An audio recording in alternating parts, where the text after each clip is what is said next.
Hey everybody, and welcome back. So it's that time of year, and by that time of year I mean should have been 3 weeks ago that I filmed my best and worst of the year list. Today I'm gonna talk about the best books I read in the year 2021. Few things before I start. My hair looks like shit, I cut it myself. I'm trying to hide as much of it from you as possible. Okay, so let's just get that out of the way. And the second thing is that I begun the year with both food poisoning and the Rona, so I'm not really 100%, but I looked at what date it was on my phone and freaked the fuck out because I was like, oh my gosh, people had this video out before last year even ended and you haven't done it yet. So I was like, this is fun. What a wonderful way to start the year, right? We get screwed over on our most important video. If you would like to know other books I really loved, I did a best horror books of the year, a best thriller books of the year, and a most surprising books of the year. So if you want to see listicle books about me talking about books I liked where I am not like physically ill, I suggest you watch these. And if I look tired, tough shit. Okay, so I read 134 books this year, and this was actually a pretty good reading year, especially considering the amount of honorable mentions I'm gonna be saying right now. Okay, so the first one I'm gonna say is The Four Winds by Kristin Hannah. This book is so far out of my preference in reading genre, right? Horror, thriller, and fairy porn. That's my thing. So a historical fiction was just like, why do I want to put my time into reading this? But one, I loved it a lot, and two, I did a full video on this book, which I'm gonna link down below. And three, this book reminded me so much of one of my favorite movies of all time, and that is Days of Heaven by Terrence Malick. His second film, very good. I love this book so much. I love the characters. The ending will probably have you crying regardless of whether or not this is your genre preference. Love the setting, love the characters, loved how this author was able to capture various moments of joy in the various bubbles these characters found themselves in spite of the harshness and the poverty that they were living in these times. So yeah, highly recommended, really good stuff. The next honorable mention is Audition by Ryu Murakami. This is a Japanese book translated to English.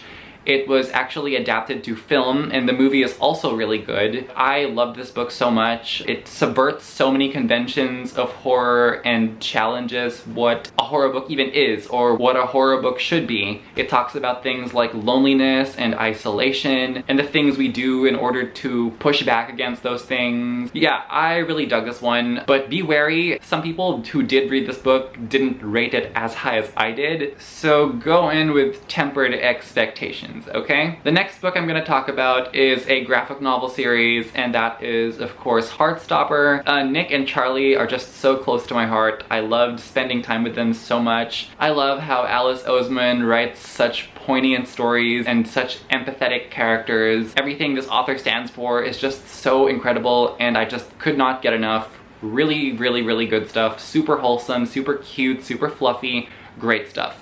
And the final honorable mention on this list is A Single Man by Christopher Isherwood. I was recommended this book by Jack Edwards on his list.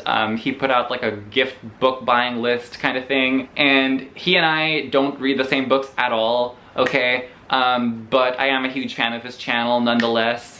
And he recommended this book under the category Books for Sad Gays, and I was like, hello, it's me. Do you get it? Because he did a video on reading Adele's favorite books. Anyway, the book really fit the bill. I dug it. It's a classic. I hate classics, but I read this book in like one sitting and gave it 5 stars. The movie is also really, really good, so go forth, let me know what you thought. Great stuff. Moving right along. Water break. Or is this water? Ooh, life's many mysteries. Anyway, so I am gonna begin my top 10 now, and at number 10 I have 12 Nights at Rotter House by J.W. Walker. This is a horror book, and I describe this book as the better version of Kill Creek. Don't get offended, you fucks. But yeah, this book came to me at the beginning, very early on last year, and it meant a lot to me. And in addition to that, it is like a genuinely good horror book that I think you would love. Very poignant, very deep and metaphorical, the way it examines its shit, you know, great stuff. Terrible review, but great stuff. So at number 9 is a book that I didn't even know existed until a friend of mine chose it for a book club, and that book is Confessions by Kanaya Minato. I read this for a live show. It was so good. This is a Japanese book that was translated to English, and if you would like to read a really solid revenge story that has a really strong first chapter and an ending reveal that's gonna have your jaw like right on the floor, 10 out of 10, highly recommend, really good stuff. At number 8 is a book that I also did not have any intention of reading, but my good friend, Jan, thank you Jan, was super selling this book, was like, hey, polyamorous vampires, getting it on. And I was just like, you know what, I hate vampires, I hate romance, but I will try this out. A Dowry of Blood by S.T. Gibson, and I loved this book so much. I literally can't even put into words. This is a feminist retelling of Dracula's brides from the perspective of his first bride.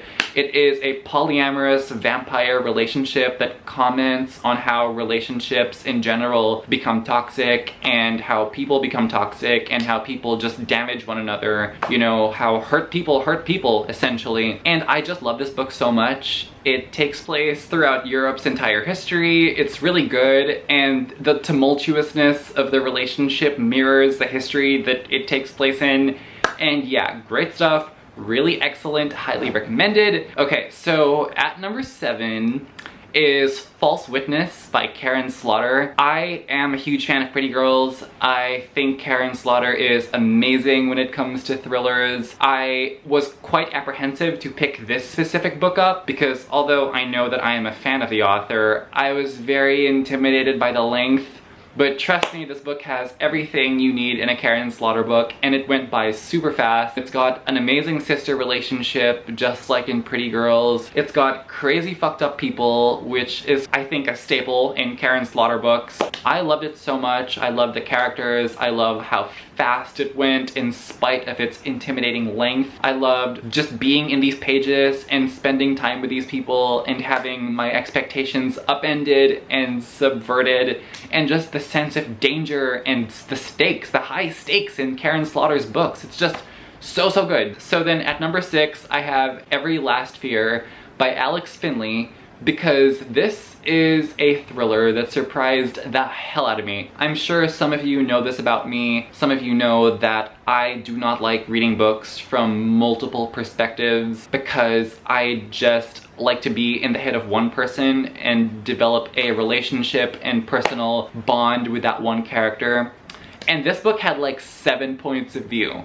So I was just like, this is not gonna be my thing. But here's the thing, I don't know how Alex Finley did this, but this author managed to get me to care so deeply about every single person in this book, in addition to the super tight plot and the pacing and the mystery. All these characters were just so distinct and they had a reason to be in the story, and each one made decisions that impacted the overall story, and the scope just felt huge. And reading this story was like putting a puzzle together. So incredible. I love this book so much. I discussed this book on one of my book club live shows. I'm gonna link that down below in case anyone would want to try to check that out. But we all loved it. We all thought it was a solid thriller, and in a year that I was very jaded with many awful thrillers that you will see in my worst of the year list, this book was a gem, a diamond in the rough. I was very surprised and very happy, and it was really good. Okay, next. Okay, so at number 5 is a book that I think is the most overhyped book of the year. So I was just like, I'm nervous.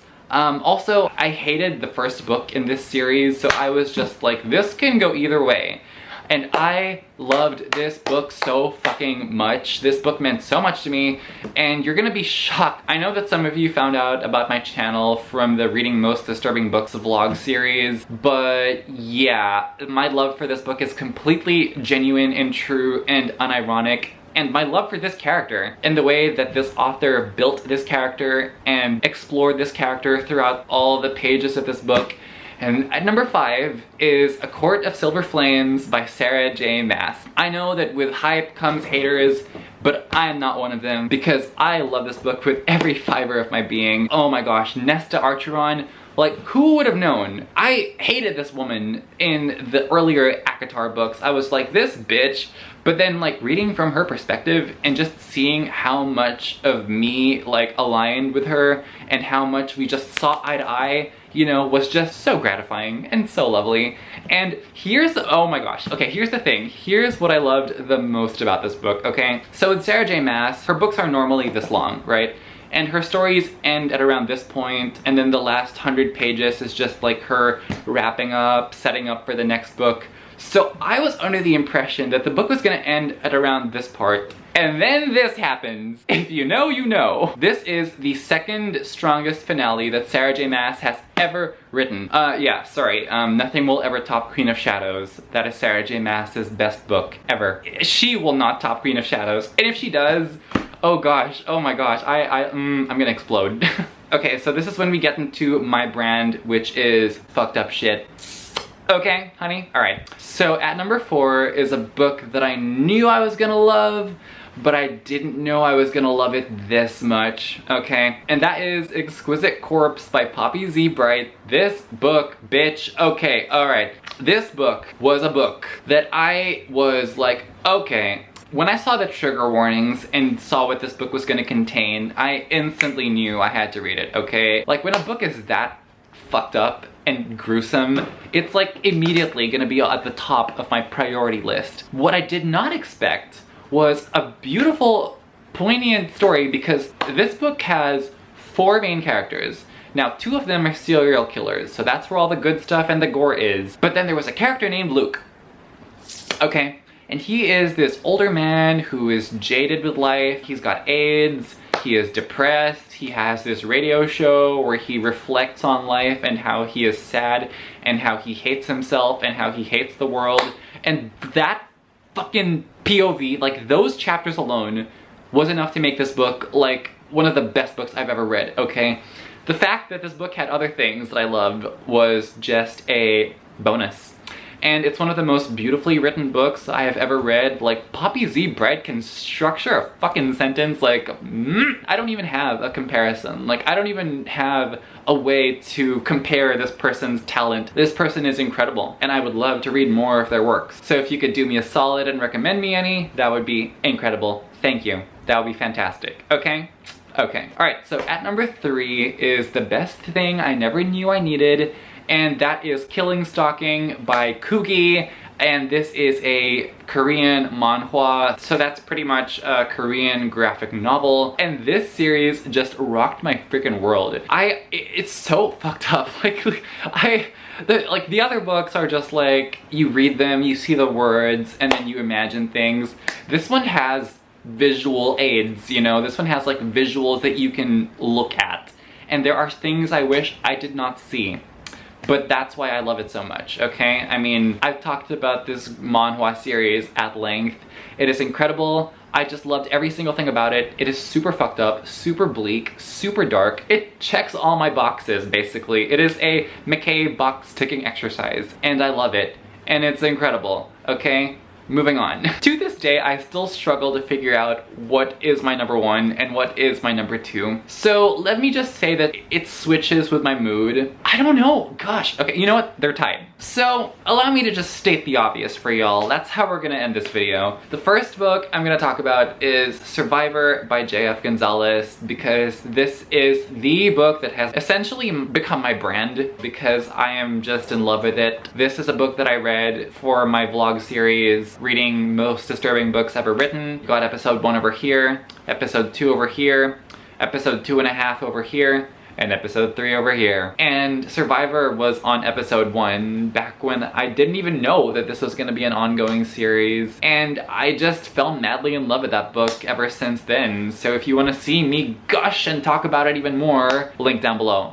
Alright, I'm gonna state like the most obvious of the obvious thing. Of all of the books I read this year, none, not even Survivor, impressed me this much. I finished this book and was baffled at how one freaking mind came up with this entire thing. And that book is Night Film by Marisha Pessl, and it just makes me so happy to just say and put on the record that Night Film is probably my new favorite book. I mean, Marisha Pessl just sat down one day and was like, I'm gonna write the best book ever freaking written in the history of the world.